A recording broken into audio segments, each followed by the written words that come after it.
Binabalita namin na talagang dagsana yung ating mga pasahero na talagang nagmamadali na makauwi sa kanilang mga probinsya para makapiling yung kanilang mga mahal sa buhay for the holiday season. Naulinigan lang namin talagang dagsa dyan sa, sa Batangas Port, no? Kung saan, that's where you take yung Roro, hindi ba? Pauwi sa kanilang mga probinsya. Ang naulinigan natin, ang haba daw ng pila, umabot daw sa 2 kilometro yung haba ng pila ng pasahero. How true? And hihingi kami ng update dyan sa Batangas Port natin, Eunice. Happy holidays nga po, Ma'am Ali, Ma'am Pat. No, yes, actually, ngayon po tinitingnan talaga natin na dagsa talaga yung mga pasahero. Hindi lamang po sa Batangas Port, kundi maging sa buong mga pantala natin. Dahil po ang nangyari, noong Nobyembre, noong Undas, kakaunti po yung mga pasahero natin. No? Dahil sunod-sunod po yung bagyo noon. And ngayon po, yung revenge travel, kumbaga yung pagbawi ng mga kababayan natin dito sa pagbiyahe. And sa ngayon po, ay tuloy-tuloy po yung ating monitoring. As of this morning, nasa 1.5 million passengers na po tayo all over the ports nationwide. Ano po. And pagdating naman po dito sa Batangas, kung atin pong nakikita kasi dito, world greetings po, no? Sobrang daming tao talaga po, sobrang daming pasahero ang dumagsa. Although prepared naman po sa mga pantala natin, but we should also look into the preparation of the shipping lines. Pangalawa po, upon reaching out to Batangas Port ay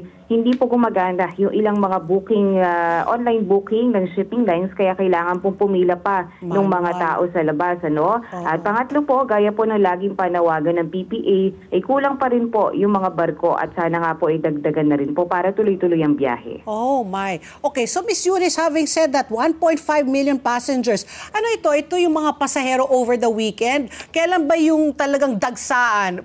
I would imagine ngayon, Lunes, medyo nag-taper na yan, no? Itong 1.5, when was this? When was this achieved? Kumbaga, kailan po naranasan yung ganito kadami?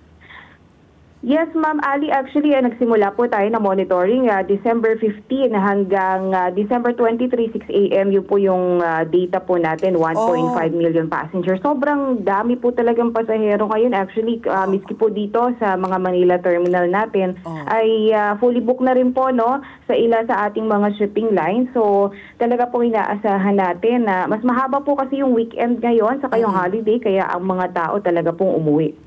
Okay. And yung mga kalagayan po ng mga passengers who are waiting, are they comfortable? Yung mga barko ba umaalis on time or may mga nade-delay, may mga nakakancel ba? Ano yung estado po? Yes, as of this morning's monitoring po, actually sa atin pong mga pantalan, good news na wala pa naman pong kanselado o suspended, bagamat meron po tayong mga low pressure area na tinitingnan, no? Tayo po yung nag-aantay sa abiso ng Philippine Coast Guard sakali man po may mga kanselado. Ang ating pong pinaka-crucial ngayon ay yung mga barko, ano po? Bagamat hindi naman po under ng Philippine Ports Authority itong mga barko, mas maganda pa rin po kung mas maraming barko yung ating mga nasa pantalan para tuloy-tuloy po yung biyahe, no? Nangyayari po kasi ngayon, nag-aantay po yung ating mga kababayan sa pagbalik ng barko o sa susunod na biyahe. Pero kung mas marami pong barko, tuloy-tuloy po yung andar ng ating mga pasahero. Bagamat ang situation naman po ng mga passengers sa pantalan ay okay naman po sila when it comes to their comfort dahil ang mga pantalan naman po natin fully air-conditioned at may mga sarili po tayong area para po dito sa mga PWD, buntis at kababaihan, mga bata. May mga children's area din naman po tayo. So yun lamang po sa ating po mga pantalan maayos naman po. Meron lang tayo muli, ulitin lang natin yung ating panawagan sa kanila kung ano yung mga pinagbabawal ninyo, iwas aberya. Dahil alam natin na peak season po ngayon dahil sinasabi 4.5 million. 1.5. Para kanina nakita ko, ano yung sinasabi sa editorial na ang dagsa, ang cited na figures is 4.5 million? So 1.5 million passengers pala, Eunice? December 15 to 23. Yes po. Bali, Ma'am Ali, ang projected po natin ay 4.5 million Projected. passengers hanggang January 5 na po yun. And Ngayong ngayon po, peak season, as of oo. today, yes, and as of today po, nasa 1.5 na. So sa ating pong tansa, ay baka sumobra pa nga po doon sa ating forecast na 4.5 million hanggang January 5. So ngayon talaga po ang dagsana ng mga tao. Okay. Ano lang, paalala lang para iwas birya, Eunice, sa ating mga pasahero na dadagsa dyan sa inyong mga pantalan. Eunice, go ahead.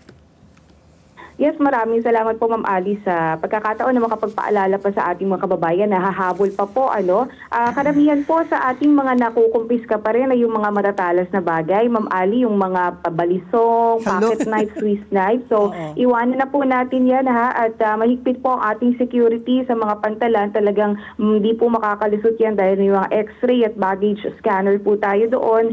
And pagdating naman po sa mga pinagbabawal po, like for example, sa Mindoro, bawal po yung mga pork products dyan. So, hindi po makakalusot yung mga kababayan natin. For example, may dalang chicharon na baboy o kaya talaga? pork tocino. Sa ASF? O frozen. Or frozen. Yes po, Sa Ma'am Ali, Mindoro. meron pong local ordinance ang Mindoro na bawal po yung mga pork products na pumasok sa kanilang area. So tayo po, kapag may mga pasahero po na may dalang ganon, pinaiiwan po yan ng Bureau of Quarantine dahil hindi rin po tatanggapin sa Mindoro po.